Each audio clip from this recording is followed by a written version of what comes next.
Shalom, Bapak-Bapak, Ibu-Ibu. Kita kembali ke seri khotbah eksposisi dari Kitab Keluaran. Sebelum kita mulai, mari kita berdoa. Bapa kami serahkan waktu ini dalam tangan Tuhan. Tolong kami untuk dengar dari firman-Mu, pasal yang penting ini, supaya kami bisa mengerti dan hamba-Mu diurapi oleh Roh Kudus untuk menyampaikan firman ini dengan jelas, dengan setia. Kami berdoa dalam nama Yesus Kristus. Amin. Bapak Ibu, pada waktu saya melayani sebagai pendeta beberapa dekade yang lalu, sering saya kalau mau memakai kemeja yang formal, kemeja putih untuk pertemuan pendeta atau rapat yang lain. Dan terkadang saya siap untuk keluar rumah dengan kemeja yang mungkin kurang rapi, belum disetrika. Jika Ibu Laura, istri saya, melihat kemeja itu dalam kondisi yang kurang rapi, belum disetrika, dia mengeluh. Kepribadian saya kurang memperhatikan hal itu. Tetapi Ibu Laura mengatakan bagaimana pandangan mereka, pandangan pendeta-pendeta lain tentang saya nanti sebagai istri, yaitu bahwa saya adalah istri yang kurang rajin. Nah, jadi kemeja saya dan rapinya akan mencerminkan kebaikan Ibu Laura sebagai istri menurut dia. Nah, tolong menerapkan prinsip itu dalam kehidupan kita sebagai orang percaya kepada Yesus. Apa yang diumumkan tentang Yesus dari tindakan dan ucapan kita. Inilah tema untuk khotbah ini. Bagaimana kita mau ikut peraturan Tuhan bukan untuk menyelamatkan kita sendiri, tetapi, nah ini temanya, kita ikut peraturan Tuhan untuk mencerminkan karakter Tuhan. Kita ikut peraturan Tuhan untuk mencerminkan karakter Tuhan. Kita akan lihat konsep ini dan kebenaran ini dalam Keluaran pasal 20. Kita langsung ketemu dengan ke-10 firman. Mari kita membaca dari kitab Keluaran. Saya akan membaca dulu ayat 1 sampai 17. Lalu Allah mengucapkan segala firman ini. Akulah Tuhan Allahmu yang membawa engkau keluar dari tanah Mesir, dari tempat perbudakan. Jangan ada padamu Allah lain di hadapanku. Jangan membuat bagimu patung yang menyerupai apapun yang ada di langit di atas, atau yang ada di bumi di bawah, atau yang ada di dalam air di bawah bumi. Jangan sujud menyembah kepadanya atau beribadah kepadanya, sebab aku, Tuhan Allahmu, adalah Allah yang cemburu, yang membalaskan kesalahan bapa kepada anak-anaknya, kepada keturunan yang ketiga dan keempat dari orang-orang yang membenci aku. Tetapi aku menunjukkan kasih setia kepada beribu-ribu orang, yaitu mereka yang mengasihi aku dan yang berpegang pada perintah-perintahku. Jangan menyebut nama Tuhan Allahmu dengan sembarangan, sebab Tuhan akan memandang bersalah orang yang menyebut namanya dengan sembarangan. Ingatlah dan kuduskanlah hari Sabat. 6 hari lamanya engkau akan bekerja dan melakukan segala pekerjaanmu. Tetapi hari ke-7 adalah hari Sabat Tuhan Allahmu. Maka jangan melakukan sesuatu pekerjaan, engkau atau anakmu laki-laki atau anakmu perempuan atau hambamu laki-laki atau hambamu perempuan atau hewanmu atau orang asing yang di tempat kediamananmu. Sebab 6 hari lamanya Tuhan menjadikan langit dan bumi, laut dan segala isinya, dan ia berhenti pada hari ketujuh. Itulah sebabnya Tuhan memberkati hari Sabat dan menguduskannya. Hormatilah ayahmu dan ibumu, supaya lanjut umurmu di tanah yang diberikan Tuhan Allahmu kepadamu. Jangan membunuh, jangan berzinah, jangan mencuri, jangan mengucapkan saksi dusta tentang sesamamu, jangan mengingini rumah sesamamu, jangan mengingini istrinya atau hambanya laki-laki atau hambanya perempuan atau lembunya atau keledainya atau apapun yang dipunyai sesamamu. Ini saudara-saudari, Bapak Ibu, ke-10 firman. Ke-10 firman berakar dalam keselamatan. Kita lihat itu langsung dalam ayat yang pertama dan ayat yang kedua. Yaitu keselamatan Israel dari perbudakan di Mesir. Hukum menyusul hubungan.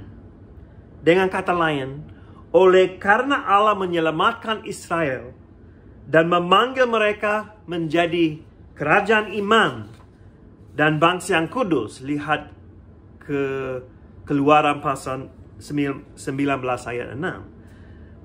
Oleh karena itu, oleh karena sudah ada keselamatan, ada hukum-hukum yang harus ditemukan dalam kehidupan mereka. Mereka harus mencerminkan karakter Allah dan mencerminkan identitas mereka sebagai bangsa Tuhan atau umat Allah. Allah tidak saja menebus mereka dari perbudakan.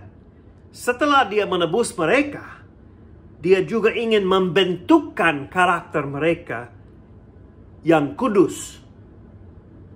Apa bisa dikatakan secara umum tentang ke-10 firman ini? Kita lihat keempat firman yang pertama berkaitan dengan hubungan Allah dengan umatnya. Ini hukum vertikal. Keenam firman yang terakhir, hukum yang kelima sampai hukum yang ke-10, berkaitan dengan hubungan kita dengan yang lain atau hukum horizontal. Firman-firman atau hukum-hukum vertikal, firman 1 sampai 4, bisa diringkas dengan Ulangan pasal 6 ayat 5.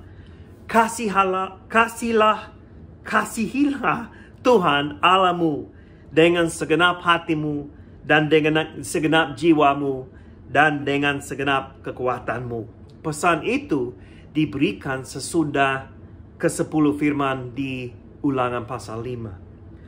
Hukum-hukum horizontal bisa diringkas dengan Imamat pasal 19 ayat 18. Kasihilah sesamamu manusia seperti dirimu sendiri. Akulah Tuhan.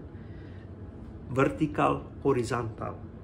Yesus mengutip kedua ayat itu sebagai hukum terutama dalam Perjanjian Lama yang meringkas ke-10 firman ini. Dan bisa dikatakan ke-10 firman meringkas atau mendahului semua hukum yang ada di hukum Taurat. Juga bisa dikatakan bahwa ada prinsip di bawah semua firman ini. Dalam Matius pasal 5, Yesus membahas prinsip itu soal hati yang bisa dikatakan adalah akar untuk tindakan. Jadi hati atau motivasi adalah akar untuk tindakan. Nah, kita akan lihat secara ringkas, secara agak cepat semua firman ini. Firman yang pertama adalah hukum yang mendukung semuanya. Allah mengatakan, jangan ada padamu Allah lain di hadapanku. Pemberhalaan adalah dasar atau fondasi untuk semua dosa. Allah layak untuk menjadi nomor 1 dalam kehidupan kita. Setiap kali sesuatu menggantikan Allah di dalam hati kita atau kehidupan kita, maka kita memosisikan berhala di atas Tuhan atau memosisikan diri di atas Tuhan, itu pemberhalaan.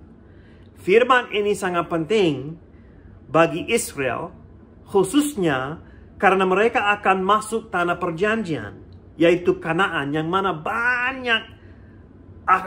banyak dewa disembah di situ. Setiap kota memiliki dewa khusus. Mereka harus mengakui bahwa Allah saja tertinggi dan tidak ada dewa-dewi yang bisa dibandingkan dengan dia atau bisa ditempatkan di atas dia. Itu firman yang pertama. Firman yang kedua, firman itu melarang membuat patung atau apa saja untuk mewakili Allah untuk menyembah patung itu. Manusia diciptakan menurut gambar Allah, bukan terbalik. Seringkali kita mencoba menggambarkan Allah menurut gambar kita, gambar manusia atau sebuah binatang. Inilah penciptaan terbalik. Salah. Allah kita berbeda dari dewa-dewi lain atau Allah-Allah lain di dunia ini. Dialah Allah yang cemburu karena hanya dia layak disembah. Dia tidak akan membagikan kemuliaannya dengan yang lain. Dan tidak seperti Allah lain.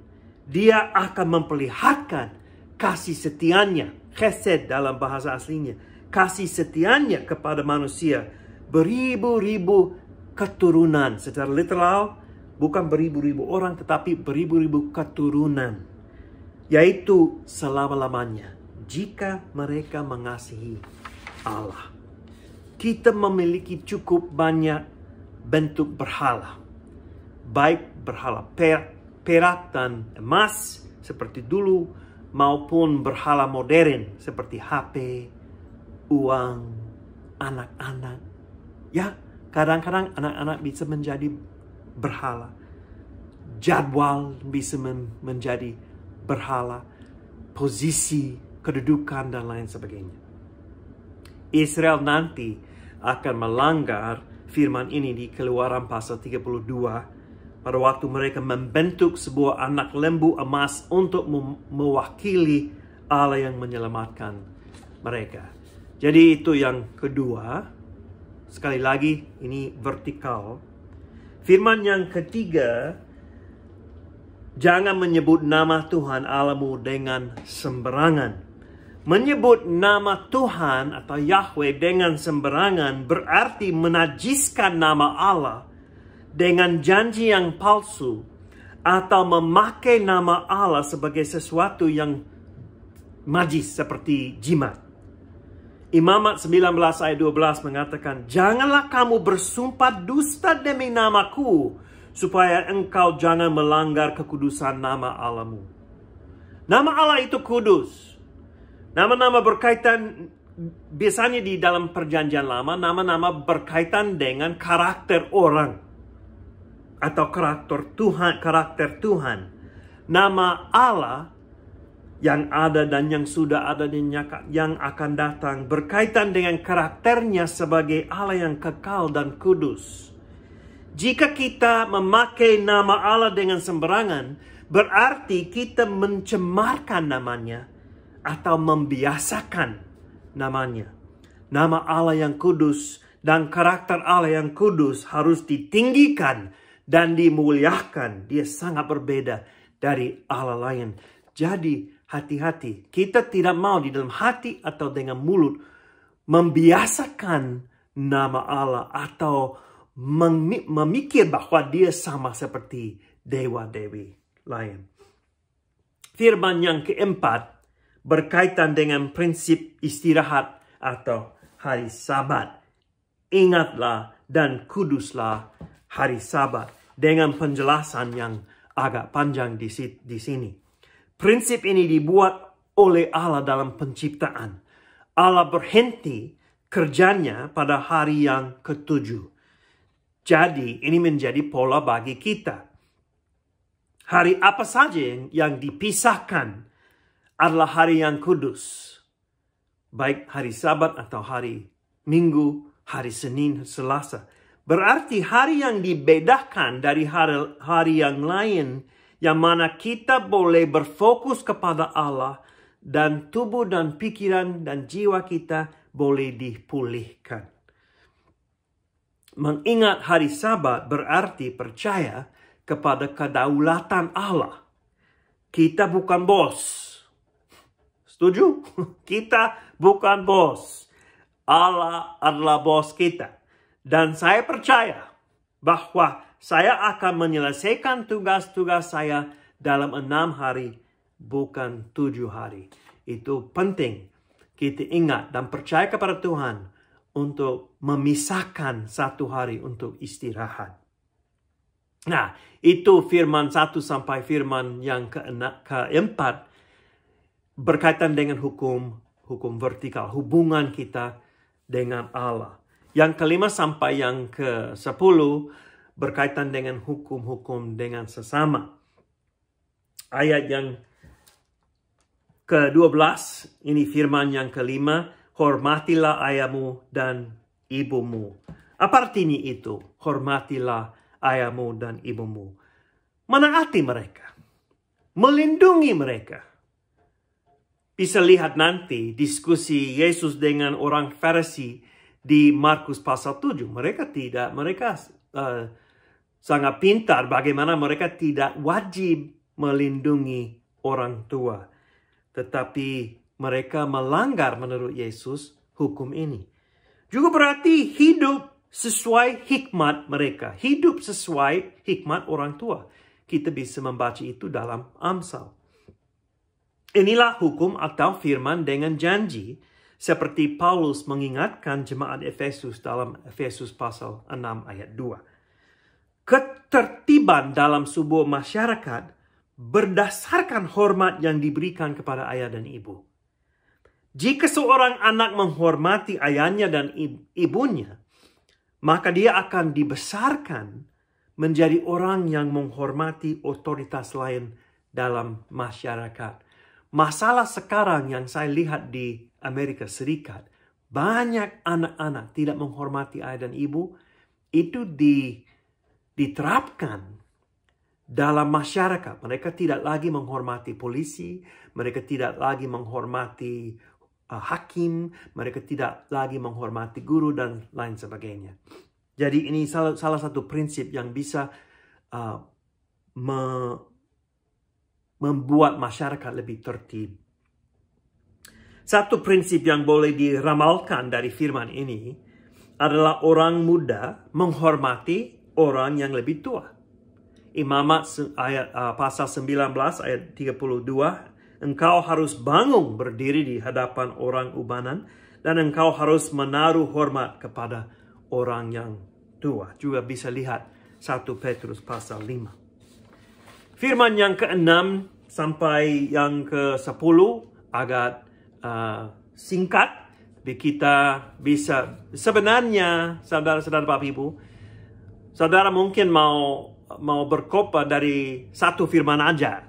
Jadi ada seri khotbah 10 khotbah dari ke-10 firman ini. Tetapi kalau mau meringkas semuanya atau lebih singkat, bisa menjelaskan apa artinya dan nanti diterapkan nanti dalam kehidupan orang sendiri pribadi. Firman 6, jangan membunuh. Apa artinya jangan membunuh? Hal ini tidak mengacu ke hukuman mati. Hal ini berarti mengambil nafas hidup dari seorang lain dengan sengaja. Biasanya berakar dalam kemarahan. Inilah maksud Yesus dalam Matius pasal 5 ayat 21 sampai 26. Kemarahan adalah benih pembunuhan.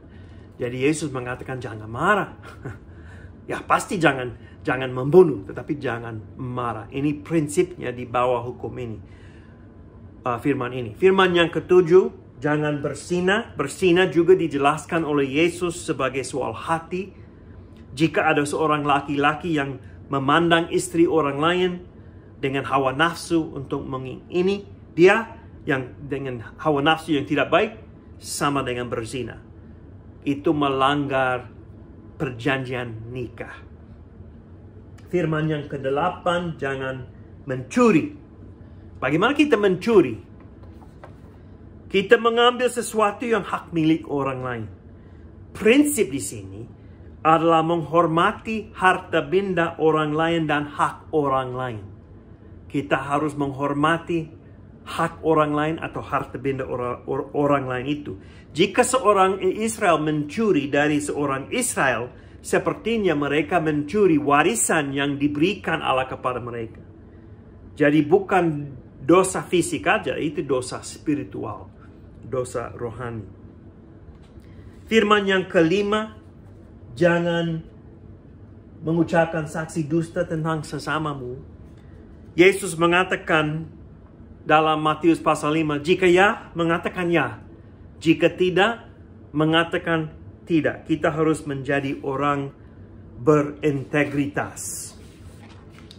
Dan yang terakhir adalah firman yang ke-10. Jangan mengingini rumah sesamamu dan seterusnya. Firman yang terakhir berkaitan dengan ketidakpuasan.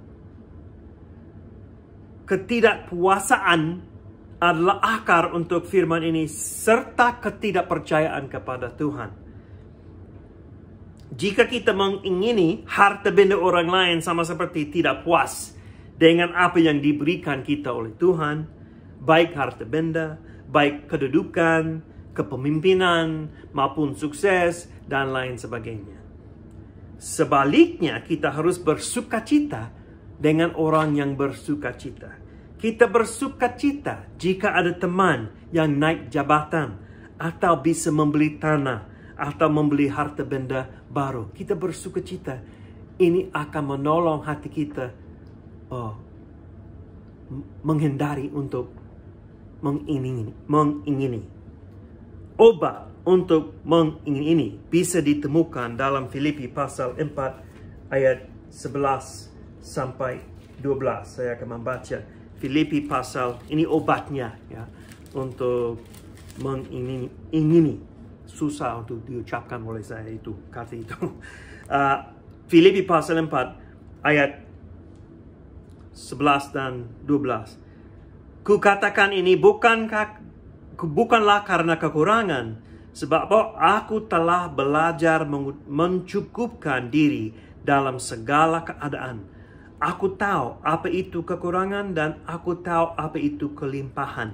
Dalam segala hal dan dalam segala perkara tidak ada sesuatu yang merupakan rahasia bagiku. Baik dalam hal kenyang maupun dalam hal kelaparan. Baik dalam hal kelimpahan maupun dalam hal kekurangan. Nah, ini kuncinya ayat 13. Segala perkara dapat ku tanggung di dalam Dia yang memberi kekuatan kepadaku. Kita lebih puas kalau kita paling puas dengan Yesus Kristus. Itu akan menolong, membantu kita menghindari dosa ini. Nah, itu ke-10 firman.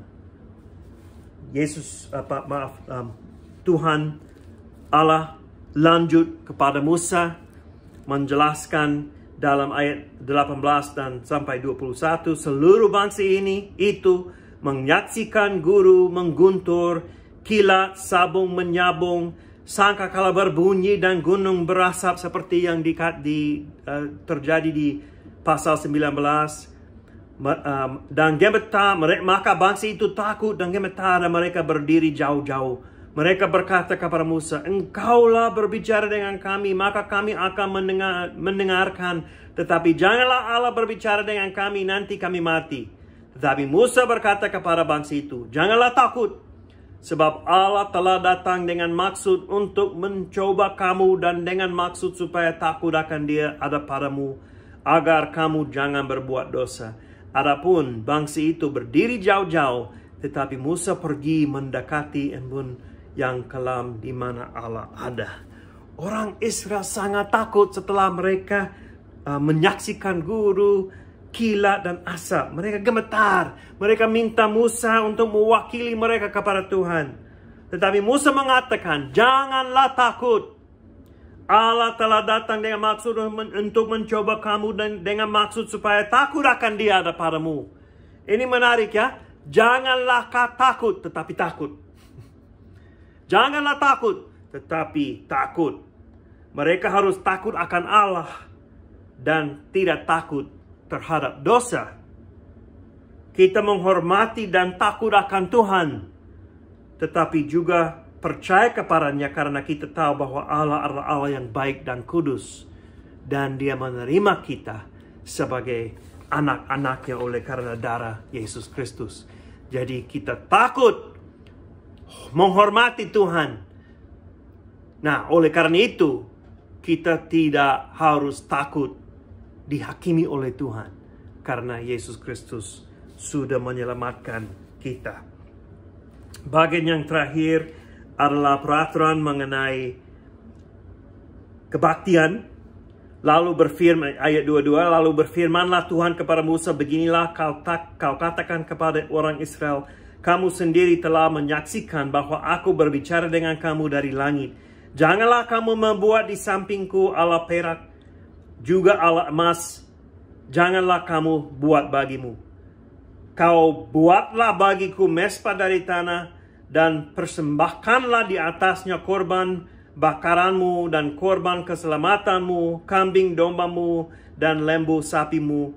Pada setiap tempat yang kutentukan menjadi tempat peringatan bagi namaku, aku akan datang kepadamu dan memberkati engkau. Tetapi jika engkau membuat bagiku mesbah dari batu, maka jangan engkau mendirikannya dari batu pahat. Sebab apabila engkau mengerjakannya dengan beliung, maka engkau melanggar kekudusannya. Juga jangan engkau naik tangga ke atas ke mesbahku, supaya auratmu jangan kelihatan di atasnya. Bagian ini sesuai dengan apa yang diperintahkan sebelumnya. Jika kita memahami siapakah Allah dan kehendaknya bagi kita, maka kita memisahkan diri dari tindakan dan yang tidak baik di dunia ini. Allah akan memberkati umatnya, tetapi mereka harus ingat bahwa dia adalah kudus dan mulia. Mereka harus membuat sebuah mesbah dari batu bukan emas. Dan mereka tidak boleh naik tangga mesbah Tuhan supaya auratnya dilihat atasnya. Apa maksudnya?